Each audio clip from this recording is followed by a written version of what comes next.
Welcome to conversations. मैं आपका host, आपका दोस्त मुख्तदर खान, और आज मैं आपके साथ एक छोटी सी मुख्तसर सी तस्करा, या आप कह सकते हैं छोटी सी टिप्पणी लेकर आया हूँ।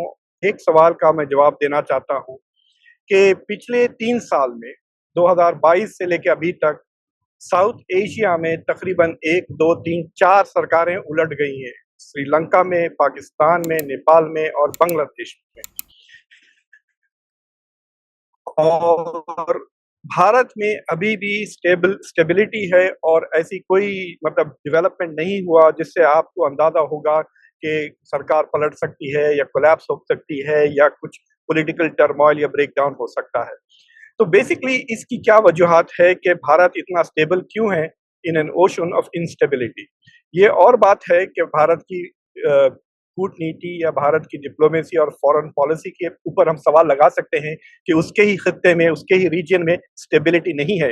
इंडिया इज द मतलब हेजिमॉन साउथ एशिया का, इंडिया का डोमिनेशन है इस इलाके में, लेकिन India is not able to prevent instability. लेकिन वो दूसरा सवाल है, किसी और दिन उसको पूछेंगे। लेकिन ये सवाल मैं करना चाहता हूँ कि 4 सरकारें गिर गई, और अगर आप देखें खासतौर से श्रीलंका, पाकिस्तान, बांग्लादेश और नेपाल की वेरी सिमिलर। जिस तरह फिल वक्त इंडोनेशिया में भी प्रोटेस्ट इसी तरह के चल रहे हैं, स्टूडेंट प्रोटेस्ट। शिकायत वही है कि सरकार ने ज्यादती की, करप्शन है, नेपोटिज्म है, महंगाई है। तो यही आइडेंटिकल अपॉर्चुनिटीज है। और एक कंडीशन आपको सारे मुल्कों में नजर आएंगी, विच इज अनएम्प्लॉयमेंट, और खास तौर से यूथ अनएम्प्लॉयमेंट, और वो भी एजुकेटेड यूथ का अनएम्प्लॉयमेंट। इससे मतलब बहुत सारे लोग बहुत परेशान भी हैं, और दे आर वेरी मतलब एक किस्म का सोसाइटी में रिजेंटमेंट आ गया है, जिसके वजह से इस तरह के मैस प्रोटेस्ट हो रहे हैं। आज से 10-15 दिन पहले कोई ये प्रिडिक्ट नहीं कर सकता था कि नेपाल में जो तब्दीली आई वो आ जाएगी। इतनी तेजी से हुई कि सरकार भी नहीं मैनेज कर सकी। एक हफ्ते के अंदर प्रोटेस्ट शुरू हुआ और सरकार का तख्ता पलट गया। तो अब मैं पॉलिटिकल रीजंस में नहीं जाना चाहता हूँ, मैं आपको स्ट्रक्चरल वजूहात बताना चाहता हूँ कि बेसिकली जो उस मुल्क की जो basically hard core macro economics है, उसके बारे में आपको मैं बताऊंगा, और उससे आपको नजर लग जाएगा कि क्लियर समझ में आ जाएगा कि ये चीजें are should not have been surprising. ये कहना कि अमेरिका ने रिजीम चेंज कराया बांग्लादेश में या नेपाल में, that doesn't make sense to me, because आप ये देखें indicators and then you decide. तो आपके सामने जो मैं इंडिकेशंस बता रहा हूँ, ये डिफरेंट ईयर्स के लिए है।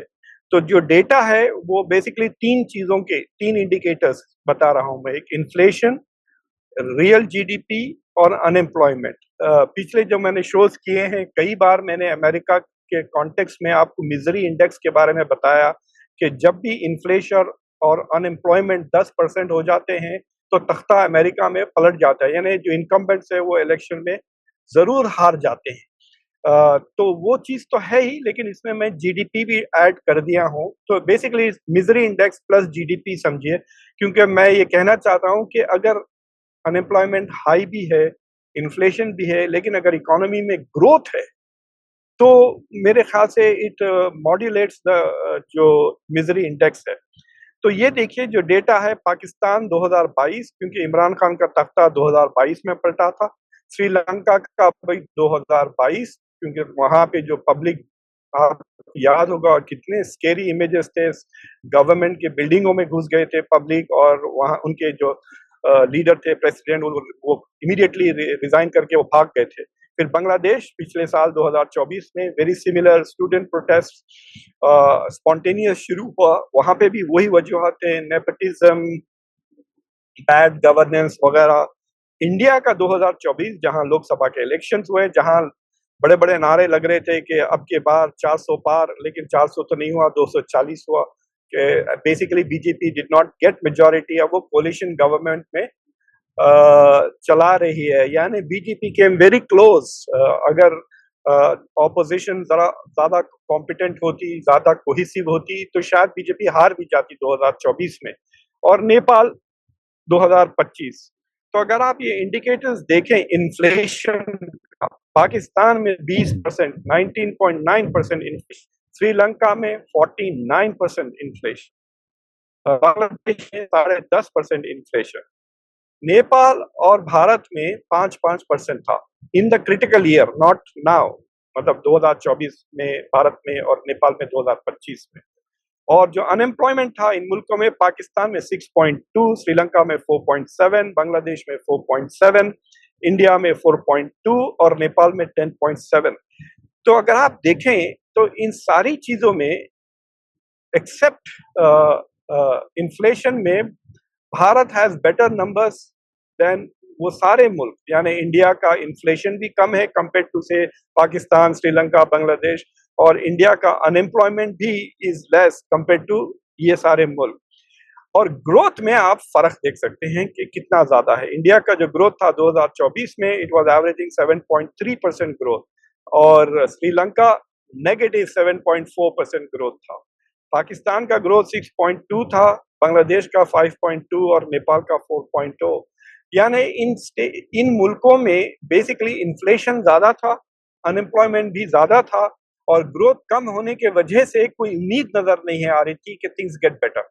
तो अगर आपके पास जॉब नहीं है, महंगाई भी है, लेकिन आप देख रहे हैं कि इकोनॉमी में वाइटलिटी है, इकोनॉमी ग्रो हो रही है, तेज हो रही है, द फास्टेस्ट ग्रोइंग इकोनॉमी है दुनिया में, तो एक किस्म की उम्मीद रहती कि ठीक है, आज नहीं तो कल मुझे जॉब मिल जाएगा, अगर आज नहीं तो कल महंगाई खत्म हो जाएगी।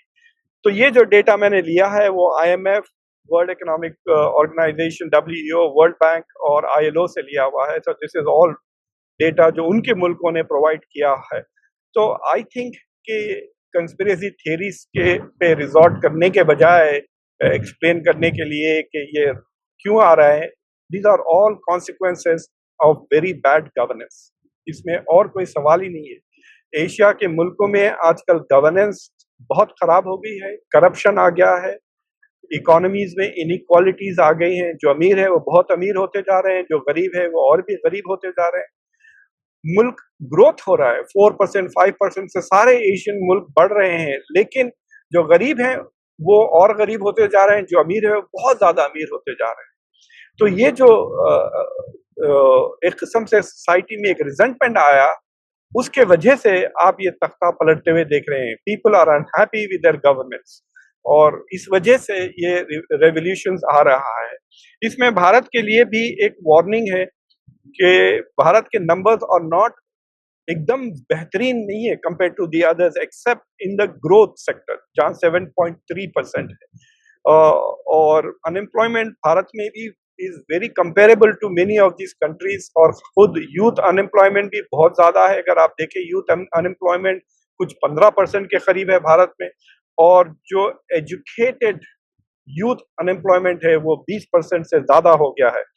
सो आई थिंक अनलेस ये जो मैक्रो नंबर्स और इंडिकेटर्स है इन पे तवज्जो नहीं दी जाएगी, आई थिंक इस तरह के तख्ते पलटते हुए आपको नजर जरूर आएंगे। और मुझे लगता है कि नेक्स्ट गवर्नमेंट शायद इंडोनेशिया हो सकती है, because it also has the same problems. वहां पर भी ग्रोथ उतनी ज्यादा नहीं है, सिर्फ 5% है, और अनएम्प्लॉयमेंट बढ़ते जा रहा है, और इनकम इनइक्वालिटी भी बहुत ज्यादा होते जा रही है। तो एनीवे, तो ये छोटी सी तस्करा, ये छोटी सी टिप्पणी मैं आपसे शेयर करना चाह रहा था। कॉन्वर्सेशन देखने के लिए बहुत बहुत शुक्रिया। चैनल को सब्सक्राइब करें अगर अभी तक नहीं किया हुआ हो, वीडियो को लाइक करें, इसे दूसरों के साथ जरूर शेयर करें, और बेल आइकॉन जरूर दबाएं। Until next time, मैं आपका होस्ट, आपका दोस्त मुख्तदर खान। Take care.